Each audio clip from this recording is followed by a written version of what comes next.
Hai semuanya, hari ini aku ingin membahas tentang kenapa kita harus berusaha sebisa mungkin untuk mempercayai spirit kita atau soul kita dibandingkan human mind kita. Jadi kita itu kan manusia, itu terdiri dari dua hal, fisik dan juga spirit atau roh atau soul. Nah, fisik ini termasuk dengan otak, human mind gitu kan, atau ego juga termasuk ke dalam bagian fisik, ke bagian diri manusia kita, human self gitu. Nah, kita juga punya sisi lain, yaitu sisi spirit, sisi ruh, sisi soul gitu. Dan spirit itu biasanya dia wise, sementara human mind itu biasanya dia kayak semacam overprotective parent. Jadi human mind itu seperti overprotective parent dan spirit itu wise. Tapi karena spirit itu wise, dia itu bisa terlihat wild atau crazy atau insane atau terlalu berlebihan gitu, terlalu pemberani dibandingkan human mind. Sementara human mind itu biasanya dia ingin melindungi kita. Human mind juga bisa terlihat wild, tapi sebenarnya human mind itu membuat kita kesulitan untuk berkembang. Ego itu termasuk human mind. Nah, dan ego itu ada berbagai macam bentuknya gitu. Ego itu bukan cuma kayak pride gitu atau kesombongan, tapi juga bisa berupa takut juga ego gitu, insecurity juga ego, atau misalkan menjadi terlalu baik, people pleaser, itu juga ego gitu. Nah, pokoknya ego adalah sesuatu, atau human mind ini adalah sesuatu yang membuat kita kesulitan untuk mengakses spirit kita. Aku mau cerita, akhir-akhir ini aku tuh memproses kembali event yang waktu kecil aku lalui, dan itu cukup painful ternyata untuk aku, dan kejadian itu membuat aku selama 20 tahun itu selalu berada di konflik antara human mind dan spirit. Jadi aku tuh selalu in konflik gitu, memilih spirit aku atau human mind aku. Aku itu ternyata tidak benar-benar percaya dengan ego aku atau human mind aku, tapi aku juga nggak percaya spirit aku. Jadi aku tuh selalu in konflik dan itu painful. Nah, jadi waktu aku kecil itu aku mengikuti pembuli. Jadi pada saat itu aku tuh umurnya masih 6 tahun, dan itu adalah hari pertama aku sekolah, dan aku takut akan menjadi korban. Jadi aku mengikuti si pembuli gitu. Karena memang si pembuli ini pengen deket-deket sama aku terus.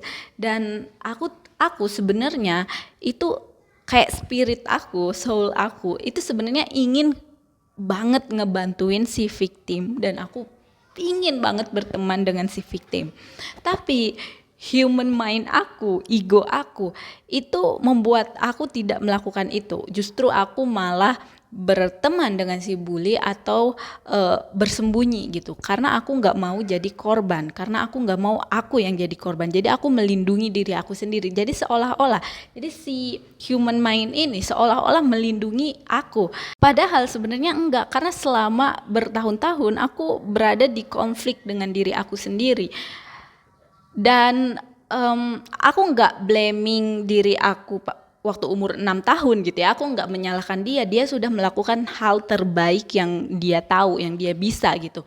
Dia berpikir kalau dengan dengan tidak berani, dengan tidak menjadi superhero gitu kan, menyelamatkan si victim, itu menyelamatkan dia gitu, menyelamatkan dirinya sendiri. Si anak umur 6 tahun ini berpikir seperti itu gitu. Aku ketika umur 6 tahun itu berpikir seperti itu. Tapi ternyata enggak gitu. Ternyata tapi aku nggak nyalahin ya. Aku nggak nyalahin diri aku waktu umur 6 tahun, karena ya namanya dia anak umur 6 tahun gitu, tahu apa ya kan. Dan dia itu sebenarnya udah melakukan hal terbaik yang bisa dia lakukan, yaitu menyelamatkan aku gitu. Tapi ternyata selama 20 tahun itu membuat aku berada di konflik dan itu painful gitu. Dan aku tuh jadi nggak bisa benar-benar mempercayai apa ya, human mind aku, tapi aku juga nggak mempercayai spirit aku gitu. Nah, dan aku belajar, jadi ketika aku memproses momen itu, aku belajar kalau misalnya pada saat itu aku memilih spirit aku memilih apa ya, spirit yang soul aku ingin lakukan gitu kan, itu aku akan menyelamatkan, bukan cuma menyelamatkan si victim, tapi juga menyelamatkan diri aku dan menyelamatkan si bully, ya kan? Karena aku yakin kalau aku merasa painful, padahal aku cuma kayak apa ya, kayak bersembunyi doang gitu kan. Berarti yang lain juga itu painful gitu kan, apalagi si victim, ya kan? Pasti dia merasakan pain. Terus si bully juga menurut aku merasakan pain dan aku juga merasakan pain. Aku juga karena aku termasuk kayak si pembuli juga kan jadinya. Dan aku merasakan pain itu gitu, merasakan rasa sakit itu. Dan dari situ aku belajar, coba aja kalau misalkan aku percaya dengan spirit aku akan menyelamatkan semuanya gitu. Dan bahkan mungkin the ripple effect dari mempercayai spirit aku itu akan amazing gitu, karena kayak misalnya aku aja selama 20 tahun ternyata aku berada di konflik gara-gara kejadian itu gitu. Berarti kalau misalkan pada saat itu aku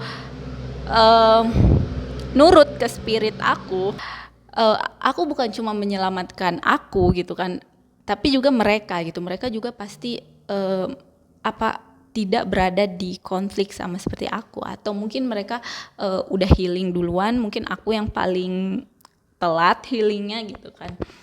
Tapi intinya adalah kita tuh harus berusaha sebisa mungkin untuk mempercayai si spirit.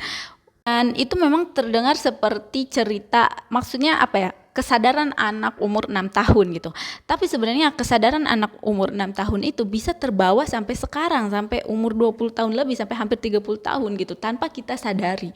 Tanpa kita sadari kita tuh masih kadang gitu, masih membawa kesadaran anak umur 6 tahun gitu, versi kita yang masih umur 6 tahun. Ya misalnya contohnya waktu aku mau bikin YouTube, mau bikin buku, itu bener-bener aku ngerasa ketakutan. Aku ketakutan banget.